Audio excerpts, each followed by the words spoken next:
talk about moving from high position to low position. Most of the time we call that Chaturanga. Chaturanga is just the movement from a high plank to a low plank.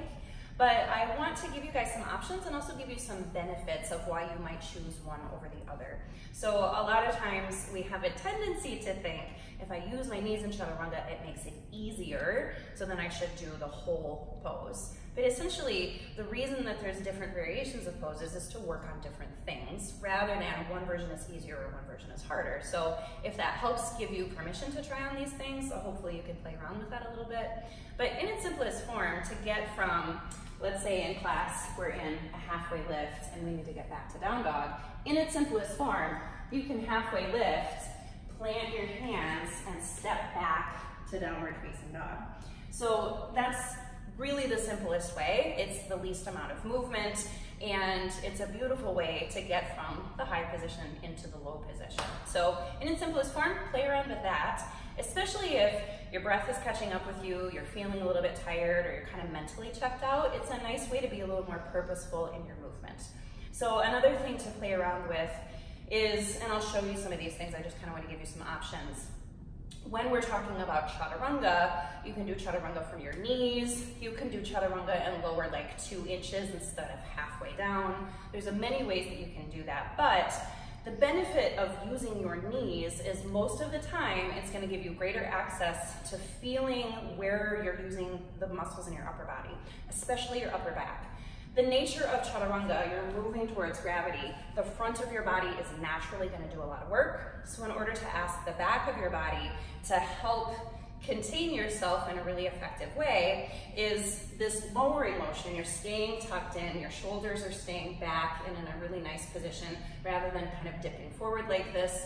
But it's natural as you move to gravity that this starts to happen. So using your knees gives you more access to end up in this position rather than this position. So we'll look at that really quick. So let's say you're in halfway lift. You bend your knees as much as you need to be able to plant your hands, step back to the high plank position, rock forward a little bit, place your knees down, and then just lower down. So you might lower just like that, a couple of inches. You might lower more to parallel. But the goal is that you're using your body in the most effective way. So that means if you're tired, or if you've been sick, or you're dehydrated, or any of that stuff, you may lower a couple of inches and you're like, ooh, I feel some strength happening, but now I'm starting to feel a pinching in my shoulders. Cool, back off a little bit so that you can maintain muscle effectiveness, maintain core container effectiveness, rather than putting pressure on joints that shouldn't be taking that undue pressure. So a lot of this work is paying attention to your own body in the moment. So for example, from my personal practice, sometimes I'll do a Chaturanga with my knees up, lowering halfway down, and then I'll get into like 3 or 4 Chaturangas. I'm starting to notice my shoulders are taking a little extra weight. That's when I'll put my knees down. So I would say at least half of the time in my practice, I'm using my knees, and then at least half of the time in my practice, I'm actually lowering all the way down to like a cobra position. So I'll move, place my knees, and then I'll just lower all the way down and just come about halfway up to an upward facing dog. It's another way that you can play around with your practice, give yourself the opportunity to effectively use your body rather than just trying to move into the pose how you maybe think that it should look. So just some permission for you to play with. Last thing we're going to play with today is hopping back.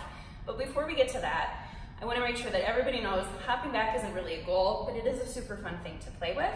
The hopping back, essentially, high plank is your body weight. When you hop back, the force pressure is about 1.5 of your body weight. So you're adding an extra 50% load when you hop back. The other things that happen when you hop back is you're moving from high plank, you're moving from the center of gravity here. When you hop back, you're moving the center of gravity more up towards your chest. Your arms are kind of catching you. So your upper body is actually going to have to do more action when you're hopping back. So it's just a thing to consider. The 1.5 times force load is fine. When we're walking around in life, it's about 1.3 times force load. So it's not like you're adding a ton of pressure, but it's something to consider. If regular Chaturanga from knees, if any of those things are helping you strengthen, continue that, and then eventually maybe start to play around with the hop back. So just so you kind of have some information of what's going to be most beneficial for your practice. So all of that said, let's play around with this a little bit.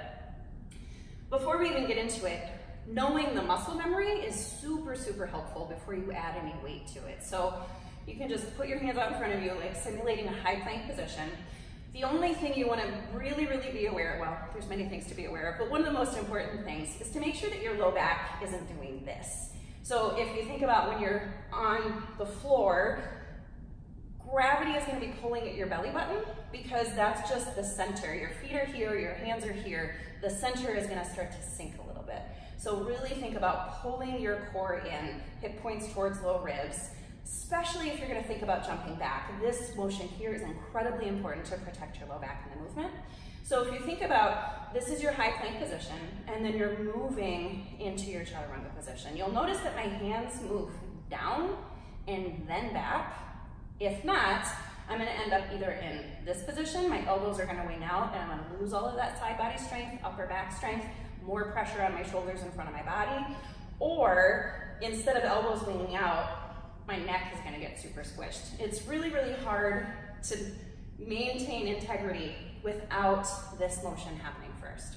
What that looks like is that rocking forward motion. So high plank, if I lower straight down to chaturanga and I come up out of it and I don't move, this is not a great position for your neck.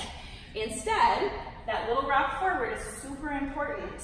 You're going to just rock forward and then place your knees down or not place your knees down before you start to move into the lowered position.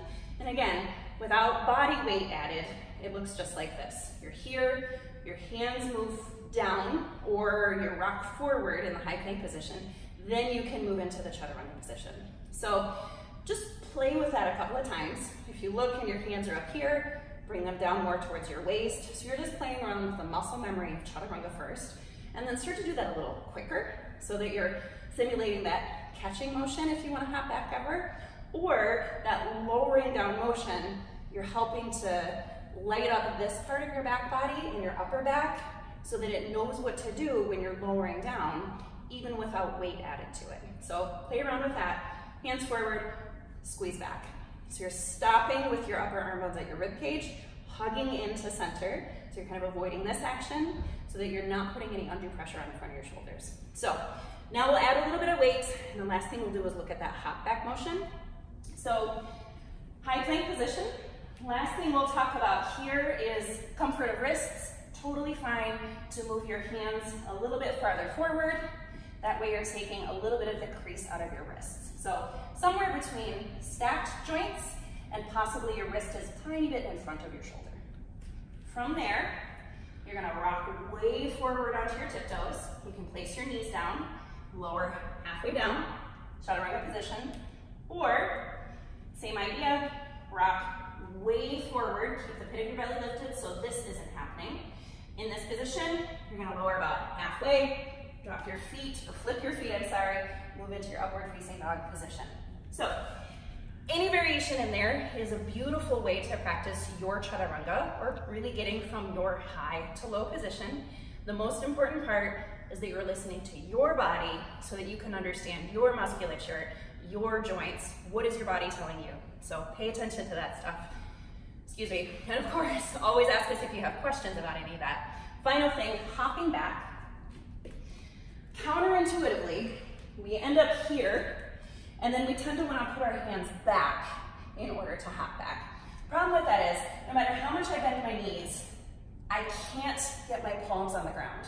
So if I'm trying to hop back, I'm inevitably putting a lot of pressure on my wrist because I'm landing here. I don't even want to show it to you because it doesn't feel great on your wrists.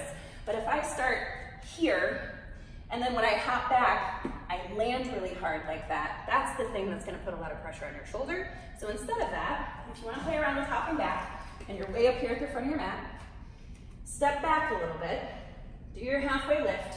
You're going to move your hands forward as you slide your butt back. And then from here, now I can plant my hands firmly. Now I'm not doing that jarring action into my joints.